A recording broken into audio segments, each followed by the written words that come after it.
बिस्मिल्लाहिर्रहमानिर्रहीम, अस्सलाम वालेकुम। मैं हूं आपका मेज़बान आकिल हुसैन। नाज़रीन, 4 बड़ी अहम खबरें हैं, उसकी तफ़सीलात आप तक पहुंचानी है। नाज़रीन, आज की सबसे बड़ी खबर ये है कि वफ़ाकी वज़ीर दाखिला राना सनाउल्लाह ने इमरान खान की गिरफ़्तारी के हवाले से एक बहुत बड़ा बयान दागा है, उसकी तफ़सीलात आप तक पहुंचाएंगे। और उसके अलावा पाकिस्तान तहरीक इंसाफ़ के चेयरमैन इमरान खान ने जेल बरो तहरीक से यू टर्न लेते हुए उन्होंने एक और बहुत बड़ा ऐलान किया है, उसकी तफ़सीलात भी आप तक पहुंचानी है। और उसके अलावा नाज़रीन, आईएमएफ की जानिब से डू मोर का सिलसिला मज़ीद तेज़ हो चुका है और एक बहुत बड़ा आईएमएफ की जानिब से एक ऑर्डर आया है। अगर वफाकी हुकूमत उस पर अमल करती है तो वफाकी हुकूमत के साथ साथ अवाम मुश्किलात से दो चार होंगे, इसकी तफसीलात भी पहुँचाएँगे। और उसके अलावा वफाकी हुकूमत की जानिब से गरीबों के लिए एक बहुत बड़े रिलीफ का फैसला किया गया है, ज़राए से है ये खबर भी, इसकी तफसीलात भी आप तक पहुँचाएँगे। नाज़रीन, सबसे पहले हम बात करते हैं वफाकी वज़ीर दाखिला राना सनाउल्लाह के उस बयान के हवाले से। नाज़रीन, आज उन्होंने प्रेस कॉन्फ्रेंस करते हुए सबसे पहले तो पाकिस्तान तहरीक इंसाफ़ की जानिब से जो जेल बरो तहरीक का जो आगाज़ किया गया था, उस पर उन्होंने शदीद तनकीद का निशाना बनाते हुए उन्होंने कहा कि जो रहनुमा इस वक्त जेल बरो तहरीक के सिलसिले में जेल में पहुंच गए हैं, अब वो बाहर निकलने के लिए मिन्नतें कर रहे हैं और मुख्तलिफ तरीके अपना रहे हैं कि किसी तरीके से उनको रिलीफ़ और फिर भी मिल सकें और वहाँ से वो रिलीज़ हो सके। तो उन्होंने कहा कि एक तो उस पर ये मुकम्मल नाकाम हो चुके हैं। वहीं दूसरी जानिब गुज़िश्ता रोज़ से हाई कोर्ट से इमरान खान के हक़ में कहें, क्योंकि ज़ाहिर है ज़मानत मिल गई, किसी जगह से अबूरी तो किसी जगह से कुछ अरसे के लिए ज़मानत जो मिल चुकी है, और फिर उन फ़ैसलों को लेकर वफाकी वज़ीर दाखिला राना सनाउल्लाह काफ़ी नाला नज़र आ रहे थे। और उन्होंने कहा कि अदालत से कि अदालत ने इमरान खान के बहुत ज़्यादा नखरे उठाए और बहुत ज़्यादा वक्त दिया, बहुत ज़्यादा रिलीफ दिया, लेकिन उसका नतीजा ये निकला। और उनका राना सनाउल्लाह का ये कहना था कि एक तो इमरान खान का ना इखलाक उनका बेहतर है, ना उसके अंदर कोई इंसानियत है। तो अदलिया से उन्होंने रिक्वेस्ट की कि इसको ज़्यादा रिलीफ ना दी जाएँ और इसके ख़िलाफ़ जितने केसेस हैं उस पर पूरे आईन व कानून को सामने रख कर उसके ख़िलाफ़ भरपूर फ़ैसले आने चाहिए।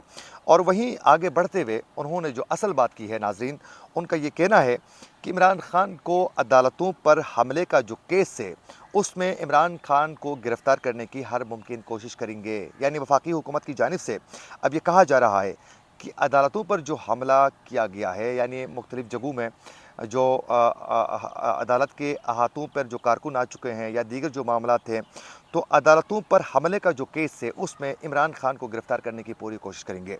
और उसके अलावा नाज़रीन, ज़राए का ये कहना है कि वफाकी हुकूमत की जानिब से ये फ़ैसला किया गया है कि इमरान खान को आने वाले दिनों में इलेक्शन के करीब करीब उनको जेल भेजने की हर मुमकिन कोशिश की जाएगी।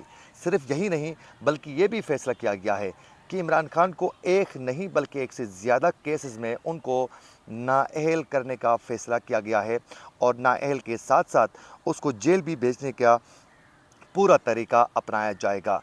और अब ज़ाहिर है जो केसेस हैं वो बड़े केसेस हैं, जिसमें तोशाखाना का केस है और उसके अलावा फ़ॉरेन फंडिंग का केस है और उसके अलावा उनकी जो मुबैना बेटी का जो केस है, ये तो मैं वो केसेस बता रहा हूँ जो बहुत बड़े केसेस हैं इमरान खान के ख़िलाफ़। लेकिन इसके अलावा भी कई ऐसे केसेस हैं।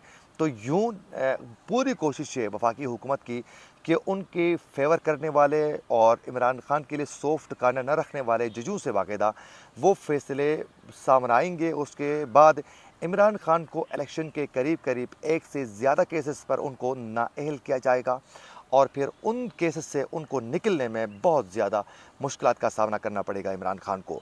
तो यूँ उनको सिर्फ़ और सिर्फ नाअहल ही नहीं बल्कि इलेक्शन के करीब उसको अंदर भी किया जाएगा, क्योंकि जिस तरह बिलखुसूस मरीम नवाज़ और नवाज़ शरीफ की ये पूरी ख्वाहिश है कि जिस तरह उनको इलेक्शन के करीब ही उस उनको गिरफ़्तार करके जिस तरह उनकी सियासी कैंपेन को, उनकी सियासत को जो नुकसान पहुंचाया गया है, उसी तरह इसको भी इलेक्शन के करीब जो हैं जेल भेजा जाए। ये बाकायदा नून लीग की जानिब से डिमांड है, नवाज़ शरीफ की जानिब से। सिर्फ मेरे केसेस ख़त्म करें तो मैं पाकिस्तान आऊँगा वाली बात नहीं है, बल्कि ये भी उन डिमांड्स में से एक डिमांड है। और आज की दूसरी बड़ी खबर नाज़रीन, इमरान खान की जानिब से जेल भरो जो तहरीक थी, उस पर उन्होंने यू टर्न लिया और फिर उसको वापस लिया गया है। और उसको वापस लेने के साथ साथ उन्होंने सुप्रीम कोर्ट की जानिब से जो बहुत बड़ा डिसीजन आज आ चुका है, जिसमें 5 जजेस केपी और पंजाब में इलेक्शन के हवाले से अज़ खुद नोटिस केस की जो समाअत कर रहे थे, उसमें से 3-2 का जो फैसला आया और 90 रोज़ में इलेक्शन करवाने का जो हुक्म आया है सुप्रीम कोर्ट की जानिब से, ये आते ही इमरान खान ने बाकायदा ऐलान किया है कि जेल बरो तहरीक को हम मअतल कर रहे हैं।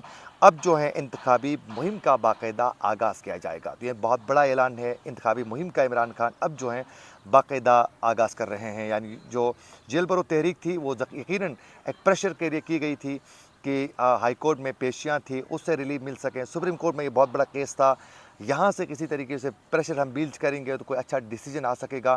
तो यूँ देखा जाए तो जेल बरो तहरीक टेक्निकल तो वो नाकाम हुई, लेकिन अगर हाई कोर्ट का जो डिसीजन है इमरान खान के हक़ में 4 केसेस में, उनमें से 3 केसेस में जो हक़ में फ़ैसला आया वो, और फिर जो रिलीफ मिल गई उनको ज़मानत की शक्ल में, और फिर सुप्रीम कोर्ट का ये आज का डिसीजन, तो देखा जाए तो ठीक है, किसी हद तक वो कामयाब भी हुए, लेकिन जेल बरो तहरीक उस तरीके से कामयाब नहीं हुई जिस तरह वो डिमांड कर रहे थे। तो आज उन्होंने बाकायदा इलेक्शन मुहिम का ऐलान किया है शुरू करने का, और फिर वहीं साथ साथ सुप्रीम कोर्ट की जानिब से फ़ैसला आने पर उन्होंने खैर मकदम किया और फिर कहा कि आइन की पासदारी सुप्रीम कोर्ट की ज़िम्मेदारी थी।